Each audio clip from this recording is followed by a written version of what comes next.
안녕하십니까. 세상일기 심리학자 김태형입니다. 오랜만에 뵙겠습니다. 민플러스 교육원원장 김장호입니다. 네, 반갑습니다. 아니 왜 그동안 어디 계셨습니까? 혹시 수거되셨던 거예요? 아니요, 뭐 내련세력 척결을 위해서 뭐 동분서주 했습니다. 그래서 그렇게 나름. 바쁘셨어요? 전 또 수거돼서 어디 뭐 저까지는 뭐. 아니 뭐 보니까 네. 수거가 1차, 2차, 3차 있으니까 네. 어차피 우리는 다 수거 대상들이었지 않겠습니까? 소장님이 조심해야 될 것 같은데. 뭐 그렇겠죠. 그래서 저는 네. 또 안 보이셔서 혹시 예. 또 그동안 수거됐다가 돌아오셨나. 예. 자, 어쨌든 오랜만에 뵈서 반갑고요. 네. 할 얘기가 많이 있습니다. 트럼프가 당선되고 나서 한 달 정도밖에 지나지 않았지만 온 세계가 시끄러워요. 시끄럽죠. 특히 경제적인 측면에서 볼 때 이제 관세 전쟁을 시작했단 말이에요. 그래서 이 주제를 꼭 한번 다뤄봐야 될 것 같습니다. 네. 자, 관세 전쟁을 시작했는데 2월 1일 날 캐나다, 멕시코의 25%, 중국은 10%. 네. 그래서 뭐 중국을 적게 때린 건 아니고 네. 그동안 계속 중국에 때렸기 때문에 플러스 알파. 네, 플러스 알파니까 이것도 꽤 센 거죠. 네. 자, 이렇게 해서 미국발 세계 관세 전쟁이 시작됐다. 자, 어떤 식으로 지금 이게 진행되고 있습니까? 관세 전쟁이. 우선 그 시작이 아주 좀 쇼킹했는데요. 그것도 이제 바로 옆 나라. 그러니까 우로는 캐나다, 밑으로는 멕시코. 예. 여기에다가 이제 25% 관세를 때려버린 거잖아요. 네. 예. 그리고 이제 그 중국한테 원래 25% 있는 데다가 10% 얹어서. 얹어가지고 아. 이거를 이제 2월 초에 발표를 했어요. 음. 2월 초로 발표해가지고 이제 난리가 났죠. 음. 그랬더니 이제 처음에는 이제 세게 나왔어요. 갖고 이제 그 캐나다 총리가 그 트리도잖아요. 걔 그렇죠. 이제 조금 네. 쫓겨날 앤데, 예. 자기도 보복 관세 하겠다는 거예요. 어. 근데 그 사이즈가 1,500조 정도 우리나라 돈으로 그 정도 되는데 우리도 한다. 보복 관세 때릴 거야. 그래서 어. 그래서 빵 쳤어요. 예. 그다음에 이 자료에 보시면 이 이제 셰인바움이라고 이 멕시코 대통령, 예, 이 멕시코 대통령이 이제 했는데 작년에 당선되신 분이에요. 네. 근데 이분이 이제 진보 대통령이거든요. 아, 인기도 높죠. 예, 그러니까 그 전에 이제 오브라도르라고 해가지고 이제 그분이 이제 진보 대통령 했다가 이제 작년에 당선돼서 이제 근데 이 양반도 이제 우리도 보복한다 이렇게 이제 맞대응을 한 거예요. 네네. 예. 근데 이제 좀 있다가 음. 트리도가 이제 트럼프한테 전화를 한 거죠. 아. 아이 그러지 말고 네. 이래가지고 이제 그 트럼프가 이제 문제했던 뭐예요? 펜타닐과 펜타닐 국경. 이거 이제 예. 국가 이렇게 국경 네. 이거 우리가 조치하겠다. 네, 그렇죠. 이제 이렇게 해서 이제 한 거예요. 근데 이제 멕시코도 우리 1만 명 군대 해고 국경선 저기 해가지고 네, 배치하겠다. 이민자도 억제하고 이제 그 불법 마약 이런 것도 이제 안 하도록 하겠다. 그러니까 이제 트럼프 오케이 콜 그럼 한 달 뒤에 예. 이래가지고 사실은 관세 때린 게 없는 거예요. 아, 아직까지는. 예, 예. 아, 이래가지고 이제 그 넘어가는. 그래서 이제 사실 관세 때린 건 없는 거죠. 없다 말만 예, 하고. 예, 그러니까 어떤 사람들은 그런 얘기도 하더라고요. 관세 때리는 게 진짜 관세 때리는 게 아니라 네. 다른 데 목적이 있는 거 아니냐 하는 얘기를 하는 사람도 있습니다. 이 수단과 도구라는 거를 우리가 오늘 또 이제 이렇게 정확히 그렇죠. 얘기를 할 측면이 있는 거죠. 예. 자, 그러면 캐나다하고 멕시코는 그렇게 됐고 중국은 어떻습니까? 그 이제 중국은 그래가지고 이제 좀 있으면은 이제 그 당연히 트럼프는 이제 캐나다 트리도가 전화를 했으니까 이제 시진핑하고도 이제 전화 통화하면 이제 협상이 되지 않겠냐? 아, 시진핑도 어차피 굴복할 거다. 예, 이제 이렇게 생각을 하고 있었어요. 음. 근데 중국은 달랐던 거예요. 전화를 안 해. 그러니까 말로만 한 게 아니라 예. 보복 관세를 진짜 때린 거예요. 거꾸로 이제 8개 품목의 이제 석탄, 그다음에 이제 그 저기 LNG 있잖아요. 네. 거기다가 이제 막 15% 때려버리고. 그다음에 뭐 원유 막 대형 자동차 이런 데다가 한 15% 72개. 여기다가 이제 때려버리고. 10% 때려버리고. 거기다 이제 WTO 제소하겠다. 그다음에 저기 너네 그 빅테크 기술 그 구글 이런 거 반독점. 그다음에 저기 우리 히토류 수출 미국 하지 마. 이렇게 이제 팍팍 나가니까 이 트럼프가 놀란 거죠. 그래갖고 원래 서로 전화 통일을 하기로 했는데 아직까지 안 됐어요. 그게 취소됐어요. 네. 그러니까 쉽게 얘기하면 멕시코랑 캐나다는 팍 때리니까 네. 알아서 기었는데 했는데 시진핑 안긴다. 안긴 거죠. 안기고 덤빈다. 네. 이런 상황이네요. 네, 물론 이제 협상을 하겠죠. 그러나 이제 중국이 나오는 양상이 다른 거예요. 다르다. 네. 그만큼 뭐 중국이 그동안 많이 컸어요. 아, 그럼요. 옛날 같지 않아요. 네, 우리가 뭐 옛날 같이 너희들한테 빌빌거리고 저자세로 그럴 줄 알아? 네. 이런 식으로 이제 딱 읽고 있는 거죠. 네, 이렇게. 트럼프 속을 들여다보고. 네. 자, 근데 지금 캐나다, 멕시코는 일단 유예됐지만 요 시작에 불과하다는 얘기가 있습니다. 최근엔 또 알루미늄, 철강 등에 대한 관세도 또 때리지 않았어요? 그러니까 이제 아까 캐나다하고 멕시코, 중국 때린 것이 2월 1일에 이제 사인해갖고 했단 말이에요. 네. 그러면서 이제 거긴 서로 통화해가지고 했고 중국은 뭐 이랬다 하면서 이제 그러면 이제 어쨌든 이렇게 하나 이러고 있었는데 갑자기 2월 10일경 한 열흘도 안 됐는데 철강하고 알루미늄에다가 25% 그러니까 어느 나라가 됐든 이건 무조건 그 미국의 그 철강하고 알루미늄 수출하는 모든 나라에 25%를 때려버린다. 이거를 이제 보편관세라 그럽니다. 보편관세. 네, 그걸 이제 때린 거예요. 한국도 해당되죠. 한국도 해당되죠. 그래갖고 이게 이제 어떤 문제가 발생을 했냐면은 이제 원래 그 바이든이 유럽하고 그래갖고 이제 유럽이 그 전에 그 트럼프 일기 때 했던 거 이거 좀 조정하고 이래가지고 이제 무관세로 철강 이거 합의한 게 있어요. 그 이제 날아가 버린 거죠. 트럼프가 이번에 보편관세 때리면서 바이든은 잊어라. 그렇죠. 그다음에 이제 우리나라 같은 경우에도 트럼프 일기 때 그때 철강이 25%인가? 그렇고 이제 알루미늄이 한 10%인가? 그래서 그때도 관세를 먹은 적이 있어요. 먹은 적이 있었는데 이제 우리나라는 그러면은 해갖고 그 전에 한 336만 톤 정도를 미국에 수출하고 있었는데 철을. 근데 이제 차라리 쿼터로. 그래서 우리 줄이겠습니다. 한 70% 줄여가지고 236만 톤 정도만 수출할 테니까 이거 무관세로 해주세요. 그 트럼프가 알았어. 이러고 이제 236만 톤. 그러니까 옛날에 우리가 미국에 수출하던 거를 줄인 거예요. 쿼터로 물량을 줄여갖고 무관세로 쭉 왔단 말이에요. 그래서 바이든가 온 거예요. 근데 거기다 또 때려. 이제 지금은 20% 내야 되는 거죠. 그리고 줄여놓고. 네. 이제 이런 류의 상황이 이제 벌어지는데 이걸 이제 보편관세. 보편관세. 그게 이제 2월 10일경에 때린 거고. 근데 그러면 이제 이거 와 놀라고 있는데 3일 있다가 13일 날. 이번에 또 뭘 때리냐면 상호관세를 때린 거예요. 요건 또 뭐예요? 상호관세는 뭐냐면 그 미국의 그 이렇게 관세 때리는 애들 있잖아요. 다른 나라에서. 그럼 우린 더 때린다. 세게? 아니 똑같이 때린다. 똑같이 때린다. 운동장에 왜 이렇게 끼우러져 있어? 이래가지고 이거는 이제 보편관세가 아니라 그렇죠. 상호관세 1대1 이거를 때리겠다고 이제 2월 13일에 발표를 해가지고 이제 3월달부터 이게 적용된다 이런데 여기에 딱 걸리는 데가 어디냐면은 유럽연합 그다음에 이제 인도 이런 데가 걸리는 거예요 막. 그렇군요. 유럽은 불쌍한데요. 트럼프 되고 나서. 그러니까 유럽연합은 이제 어떻게 걸리냐면은 이제 미국이 하는 얘기가 이런 거죠. 야 자동차 하는데 너네들 저기 BMW 그 독일 자동차 벤츠 뭐 이런 거. 미국에 들어올 때 우리 그 저기 3%밖에 안 매기잖아. 근데 우리 포드 자동차 유럽에 들어갈 때 관세 일단 10% 매긴다는 거예요. 거기다가 부가세를 20% 매긴다. 30% 이게 말이 돼? 이제 유럽이 난리가 났어요. 근데 인도한테도 야 너네 인도 우리나라에 들어올 때 우리 3%밖에 안 매기잖아. 2.5% 정도 매기는데 우리 거 인도 들어갈 때 9.5%. 그러니까 인도가 관세가 세요. 그러니까 이런 나라들이 난리가 나는 거예요 지금. 상호관세 맞을까봐. 예. 이건 이제 다 때린 건 아니고 이제 때리겠다 선언을 한 상태입니까? 그럼? 그렇죠. 이제 곧 때리겠네요. 예. 자, 그 다음에 또 다른 또 관세가 또 있습니까? 이외에 트럼프가 또 때리려고 하는. 그러니까 이제 이런 식으로 이제 하면서 보시면 트럼프가 지금 활용하고 있는 그 관세를 매기는 이 도구들이 굉장히 다양해요. 근데 여기 이제 그 자료에 보시면 몇 가지가 이렇게 있는데 IEPA라고 있거든요. 이게 뭐냐면 이제 인터내셔널 이머전시 이코노믹 파워 액트. 갖고 이제 국가 비상 수권법이에요. 그러니까 이제 트럼프나 미국 대통령이 야 이거 비상 상황인 것 같아. 나라가 망할 지경이야. 이렇게 딱 선언을 한 다음에 그러면은 이제 관세 때릴 수 있어. 그러니까 의회의 동의도 필요 없어요. 요거는. 그게 지난번에 그 펜타닐 마약 이 비상 상황이라 이거예요. 25%. 그러니까 캐나다가 때린 게 요걸로 때린 거예요. 아하. 요런 걸 이제 동원하기도 하고 그 밑에 보면 이제 무역법 122조 이건 이제 74년도 닉슨 때 이제 만들어진 건데 이제 이거는 뭐냐면 그냥 그 이제 특정 국가에 이제 이것도 국회 동의 없이 이제 그 대통령이 이제 바로 단기적으로 팍 때릴 수 있는 이제 요것도 이제 쓱 가지고 온 거예요. 그다음에 그 밑에 보면 이제 무역 확장법 232조라고 있는데 이거는 이 문제가 국가 안보 사항이야. 수입품이 이런 명분으로 또 때릴 수 있는 거예요. 그게 이번에 이제 철강하고 알루미늄이가 이게 국가 안보 문제라는 거예요. 그것도 때리는 거. 이게 이제 232조 동원한 거거든요. 그냥 막 갖다 붙이면 되는 거네. 네. 그다음에 우리가 잘 아는 이게 74년도는 슈퍼 301조. 301조. 이거는 이제 많이 아는 거잖아요. 네. 그건 이제 수없이 때려봤고 80년대부터. 그다음에 이제 여기 이 338조 무역법 이거는 1930년도에 만들어진 거예요.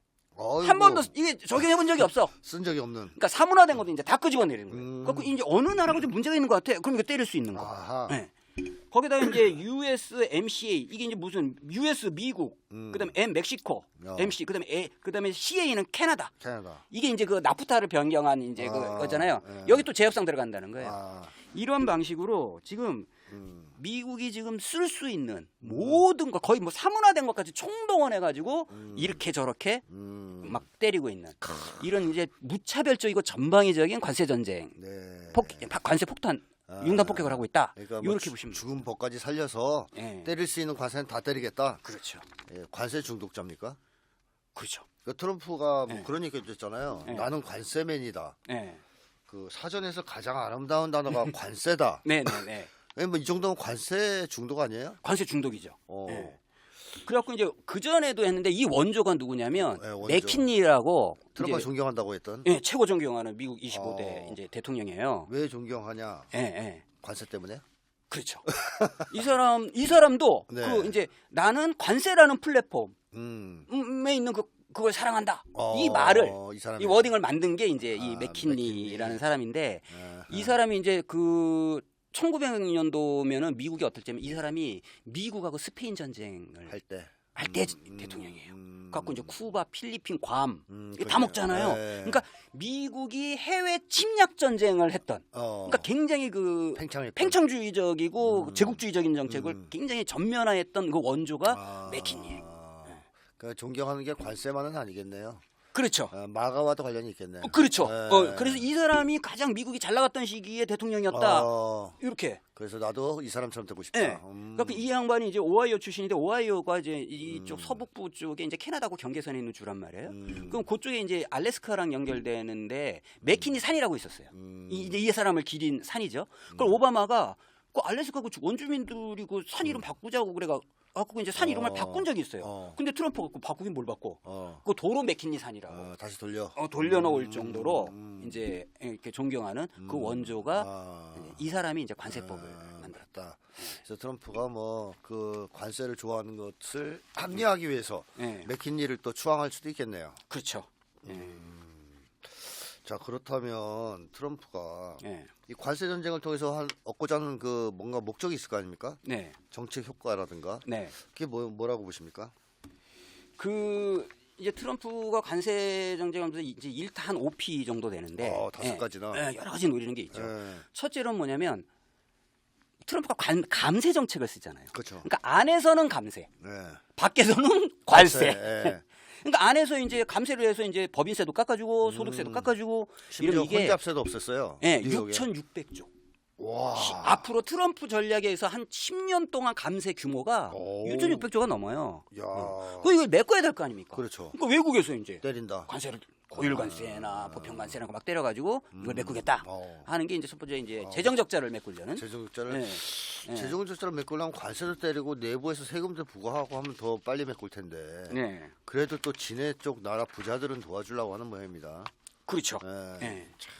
거기다가 이제 두 번째로 노리는 거는 어쨌든 바이든은 보조금을 줘가지고 이제 자기네 생산기지. 근데 이제 그러니까 미국이 지금 제조업이 공동화돼 있으니까 그 코로나 때 그 마스크 한 장을 못 만들고 큰일 났다. 그렇죠. 반도체 막 이런 거 다 가져가야 된다. 휴지도 못 만들고. 이래가지고 이제 제조업을 부흥을 시키려고 하는데 근데 이제 바이든 하는 거 보니까 트럼프가 보니까 웃긴 거예요. 무슨 보조금을 주냐. 관세 때리면 알아서 길 들어올 텐데. 너 왜 이렇게 애가 소극적이야? 그 이제 제조업을 국내에 유치하는 전략으로 또 써먹는 거죠. 그렇지. 그러니까 관세 받기 싫으면 들어와. 그다음에 세 번째가 무역 적자 이제 해소해야 되고 그다음에 이게 이제 덤으로 이제 이렇게 해서 관세를 때린다고 하니까 이제 그 뭐요? 멕시코나 캐나다는 알아서 이제 뭐 이민자 막아줄게요 하고 일본은 방위비 막 2배로 늘릴게요. 뭐 이렇게 하잖아요. 그러니까 이제 알아서 다 가져오더라 이거예요. 뭐 저기 LNG 사드릴게요. 그러니까 이게 이제 덤으로 들어오는 거죠. 공갈 협박의 수단이다. 근데 그거 받아놓고 뭐라는지 아세요? 그거 받는 건 받는 거고 관세는 그래도 때리는 거야. 이게 딜이 안 돼. 분위기가 이래요. 트럼프도 만만하면 더 때리잖아요. 그렇죠. 너희들 기어서 나한테 더 때릴게. 그렇죠. 뭐 이런 거죠. 근데 이게 종합적으로 이 트럼프가 굉장히 이게 파퓰리스트라는 게 바이든이 뭐 인프라 감축 뭐 이런 말이 어렵잖아요. 근데 관세는 쉽죠. 국민들이 볼 때 너무 시원하고 좋은 거예요. 명확하다. 이런 이제 자기 국내 기반을 또 강화하는. 그래서 이제 국내에서 1타 5피. 인기 끌려고. 네.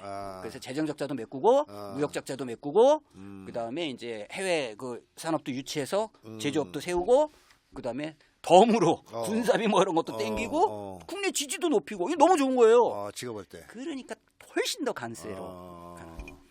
자, 근데 이렇게 되면 소위 이제 관세 전쟁이 발발할 수밖에 없지 않습니까? 그렇죠. 그러니까 뭐 알아서 기는 나라들만 있는 건 아니란 말이에요. 그렇죠. 아까 중국처럼 네네네. 맞불을 놓는 나라들도 있고 그렇죠. 네. 반발하는 나라들이 있을 텐데 이게 세계 경제에 어떤 영향을 미칠 것 같습니까? 이게 이제 여기 이 자료에 내가 간단히 요약을 해서 이제 이렇게 말씀을 드리는데 세계 경제 안 좋은 영향이 있습니다. 네. 크게 이제 이렇게 네 가지로 볼 수 있는데 첫째, 당연히 미국이 관세를 때리면 다른 나라가 가만히 있겠어요? 보복 관세를 때리겠죠. 그렇죠. 그럼 무역이 둔화되고 축소될 거 아닙니까? 네네. 그래서 전체적으로 보호무역주의, 자유무역에서 어. 보호무역주의로 그래서 WTO 체제가 이제 무너지고 무너지고. 이제 이렇게 보호무역주의가 확산돼서 무역이 축소되는 그럼 세계 경제 안 좋아지겠죠. 그렇죠. 이제 이런 문제가 이제 하나 이렇게 생길 수가 있고요. 그 다음에 이제 또 하나의 문제는 뭐냐면 글로벌 그 공급망들이 혼란이 생깁니다. 그렇겠죠. 예. 이게 뭐냐면 예를 들어서 이제 미국이 중국에다가 뭐 60% 관세 때린다 이렇게 하잖아요. 그럼 지금 애플이나 테슬라도 아씨 여기 있어야 돼? 이런 고민이 생기는 거예요. 네. 그래서 그 전까지는 이제 애플이나 테슬라가 전략이 뭐냐면 중국 생산 기지와 관련해서 1+1이었어요. 네. 그러니까 중국에 있는 건 기본으로 두고 인도나 동남아, 베트남 이런 데 하나 더 만들까? 이게 1+1 전략인데 지금은 ABC 전략, NEC빵 차이나 빠져나와야 되는 거 아니야? 이런 고민을 하는 거예요. 그래서 우리도 지금 삼성이라는데 지금 중국에서 나와야 되나? 네. 그 이게 이제 이 생산 기지들을 공급망들이 재편되는 과정. 중국이 사실상 지금의 세계 공급의 대부분을 많이 차지하지 않았습니까? 그렇죠. 근데 이걸 갑자기 빼면 공급망이 막 혼란이 오겠네요, 정말. 혼란도 올 뿐만 아니라 네. 비용이 엄청나게 올라갈 거 아니에요. 그렇겠죠. 그래서 이제 미국의 그 글로벌 기업들이 중국 투자 생산 기지를 옮기잖아요. 그럼 비용이 15%가 올라가요. 얼마나 힘들겠어요? 네. 그런데 인도나 베트남에 옮긴다고 쳐요.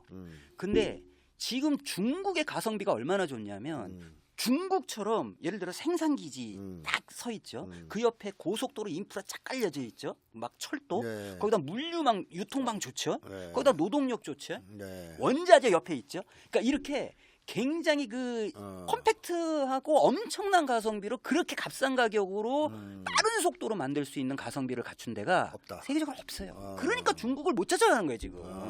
그렇죠. 그러니까 이 경쟁력을 다른 데 옮겨서 한다고 이길 수 있나? 그렇죠. 이게 그래서 지금 사실은 중국의 이 공급망이 갖고 있는 이 파워풀한 경쟁력에 대한 공포가 이게 옮긴다고 해결될 문제가 아닐 것이다라는 그렇죠. 진단이 나와서 네. 이 글로벌 공급망이 혼란만 가중되지 오히려 효과는 없다. 과연 벗어날 수 있겠느냐 하는 부분이 이제 그 공급망과 관련된 게 네. 있습니다. 네. 그다음에 이제 이 세계 경제에 안 좋은 영향이 또 있는 게 뭐냐 이제 역시 물가잖아요. 그렇죠. 물가 뛰겠죠. 예, 관세가 오르면 이제 물가가 뛸 거 네, 아닙니까? 네. 그 요즘 그래서 미국에서 사재기가 나타나요. 네, 맞아요. 그래서 여기 이제 자료 보시면 이 사진에 딱 보면 네. 계란이 리미트 3 이렇게 돼 있잖아요. 이게 뭐냐면 지금 그 미국이 그 오리 그 AI 그 인플루엔자 이래가지고 이제 조리 인플루엔자 이래가지고 난리가 난 거예요. 지금, 그래갖고 네. 막 그 이제 막 살처분하고 가뜩이나 계란이 모자라는데 만약에 트럼프가 관세 전쟁을 시작을 하면 엄청나게 이 물가가 오를 거다. 그래갖고 미국 국민들이 이거를 계란 뭐냐면은 사야 된다. 예, 그래서 파멸 소비라 그래요. 엄청나게 사재를 하고 있는 거예요. 그래갖고 지금 마트에 가면 계란이 없어요? 소비품, 생필품들을 전부 사재기를 해갖고 물건이 없는 거예요. 왜냐면 관세 때문에 다 올라간다니까. 그러니까 네. 겁이 나서 네. 미리미리 사재기를 하는. 그런 건 이제 미국 국민들이 그만큼 그 물가 폭 지금도 미국이 물가 때문에 엄청 힘들어하죠. 햄버거도요 네. 거의 뭐 10,000원대 가까이 네. 이래가지고 지금 물가가 미국 갔다 온 사람들은 생필품 물가가 엄청나대요.